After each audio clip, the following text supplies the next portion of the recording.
Jack, Calvin Ramsay, we needed a right back, didn't we? It's been talked about it a lot, signing Calvin Ramsay. I think the total deal is 6.5 million, 4 mil up front with 2.5 million in appearance add-ons, I'm pretty sure.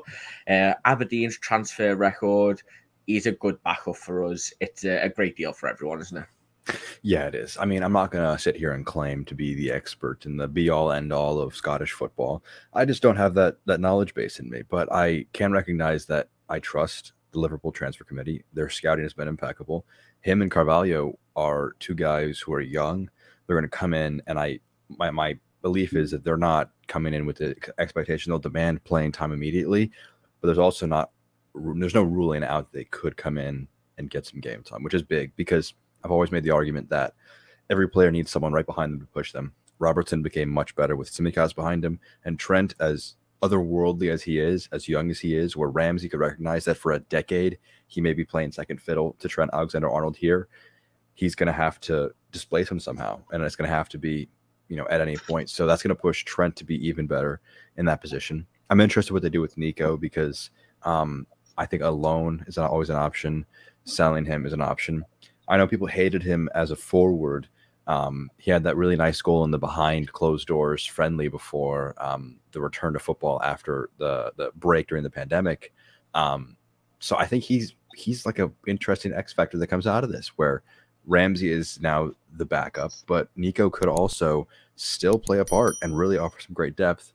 I imagine all signs point to a departure, but I'm really excited to see him continue to develop. I imagine he'll play like Tsimikas did in his first season, where it's sparing, if any, appearances. So anything beyond that is house money, playing with house money. So my expectations are not very high, but I'm really, really excited for it. Yeah, I mean, Neil, I spoke to an Aberdeen reporter yesterday. If you haven't checked that video, anyone chat, make sure you go and check it out. Who is Calvin Ramsay? Really good in depth if you're not too sure who he is. But he said that Calvin Ramsay is very much in the Trent Alexander-Arnold mold. He's very attacking, not too good defensively, but as we know, you don't really need to be a defender in this Liverpool team when you've got Virgil van Dijk playing next year. So it seems like we've just went out and signed the closest thing to Trent Alexander-Arnold, doesn't it? Yeah, I think so. And I think everything I've read kind of alludes to the fact that his playing style is as similar to Trent's as anyone that we could have got. So we know that Nico's slightly, a very different player to Trent. So I think he will fit the system. But like Jack, I'm curious as to where this leads now for Nico Williams, because I think anyone that's seen him play for Wales over the past couple of weeks, he's been impressive. We seem to be willing to listen to a bid of about 15 million for him.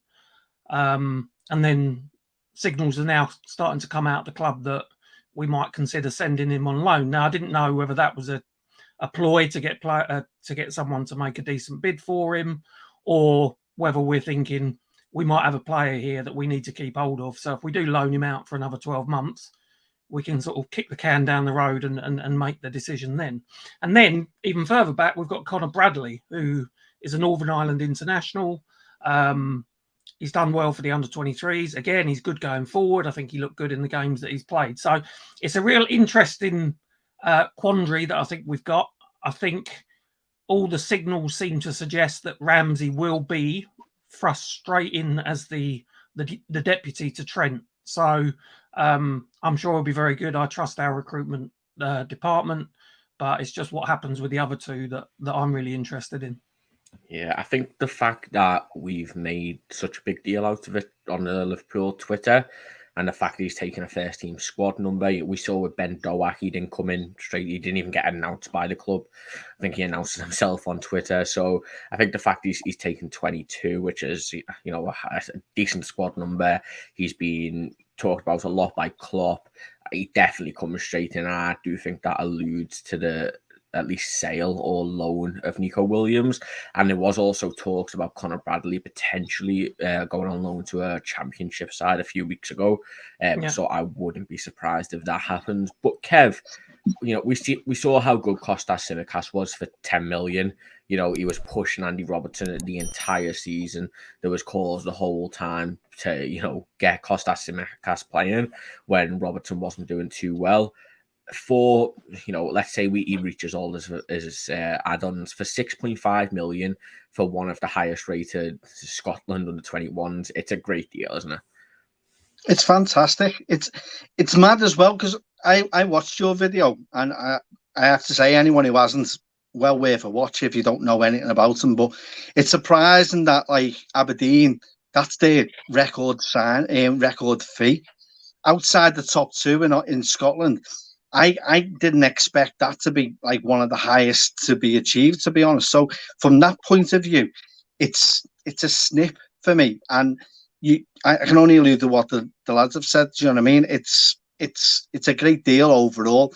I do worry what happens with Nico. It'd be good if Conor Bradley goes out as well, because I think he needs the game time to develop. Like a bit like Nico. I think Nico needs to get away and grow in confidence, and he's done that, especially with Fulham, and it gave him a great. You only have to look at him in the second half of the season; he's done really well. Back to Calvin Ramsay, I don't see where the issue is going to be with him. It gives us a great opportunity now to give Trent as much of a respite as what we have seen with probably Robinson on the left hand side with Tsimikas. He's 9 assists, 1 goal. On YouTube, he looks like Cafu going forward. Do you know what I mean? But it's for me, it's a fantastic signing for me. Just sadly, I just hope it's not the last one. Yeah, definitely. We'll go on to that. I know there's a Kai here who said, could this mean some minutes for Trent and centre mid? I did speak to Kieran about that, the Aberdeen reporter. He has actually confirmed that Calvin Ramsay can play right wing, right mid, and he has also played in centre mid for Aberdeen at youth level. So I said, could we see it? He doesn't see it. He thinks he's a bit too, not as physical, let's say. He's a smaller guy. So, but regarding Trent, I feel like we might have this debate till the end of time until we actually see it. We saw it with Gareth Southgate. He tried it, and Klopp was very against that. I mean, Jack, you look like you want to talk a bit on Trent and sentiment, so I'll pass it over to you. I think in preseason it can't hurt. Gets Ramsey some time at right back. Gomez, I think, was a decent option as a more, defensive option where he kind of sits in that much deeper spot, kind of sliding next to Fabinho, almost as an inverted fullback rather than being one who overlaps. I think it can't hurt to try it. I agree with the prevailing sentiment that he's the best right back in the world. Why take him out of that position? That's a very fair point, and I think that's what Klopp will probably end up falling back on. But it can't hurt to have versatility, and I think it would actually add to his game if he had experience in the center of the park, where he would be able to develop the receiving the ball with his back to goal, turning and bringing it up the pitch, kind of having that range and that vision in his head. As well as just operating in those spaces that he doesn't operate in usually. It can't hurt in the preseason. I'd be surprised if it was employed in a competitive match, but we've seen crazier things happen. I mean, we had Henderson and Fabinho playing as center backs together for a portion of last season, so I'm not ruling anything out at this point. Yeah, I mean, I want to go around you all. I mean, you just like, if you want to say it, give your opinion on it. But we've talked a lot about Nico. I think with the Calvin Ramsay introduction, it does put a lot of pressure on him. With Conor Bradley going out on loan, I think that's most likely going to happen. Conor Bradley getting some minutes. You look at the other right backs options. We have Joe Gomez was doing a very good job at the latter end of the season. At one game, he should have had 3 assists. James Milner renewing his contract, he can play there as well. It seems like we brought Calvin Ramsay in to be that backup, so we don't have to play Gomez or Milner there. We have a natural right back. But Nico Williams is the big one for me. Obviously, Neil alluded there that 15 million seems to be what we're willing to let go. Nottingham Forest and Fulham have both been interested in him. Do you think, again, open to anyone, do you think this is the time for us to sell Nico ahead of the World Cup? He's impressed with Wales. Do you think maybe this is the most we'll get from him? my preference would be to keep him and to loan him out. But I think it will come down to whether we need the funds to be generated from a transfer for him. So I feel there's a player in there, and the longer we can keep him, the better. He does need to play because he's got the World Cup coming up later in the year. So a loan, from my perspective, would be best. But as I say, I think it will come down to whether we need the funds. Sepp van den Berg is another one I think that's been mentioned in the chat. He did play right back a few times for Preston as well. So he's got to be accommodated or go out on loan as well. So yeah, lots honestly, going on in that. I can't see how tall is he? He's the tallest player in our team. I'm pretty sure. I think he's 6'7" now. No, he's not that tall. No Yeah, way. he's not that. I think he's definitely taller than Virgil, and Virgil's He's 6'5". 6'2". He's 6'2", according to No. Wikipedia. Okay, 6'7". Wikipedia is wrong because if you watch his sign interview, he's taller than Jurgen Klopp, and Jurgen Klopp's like 6'5".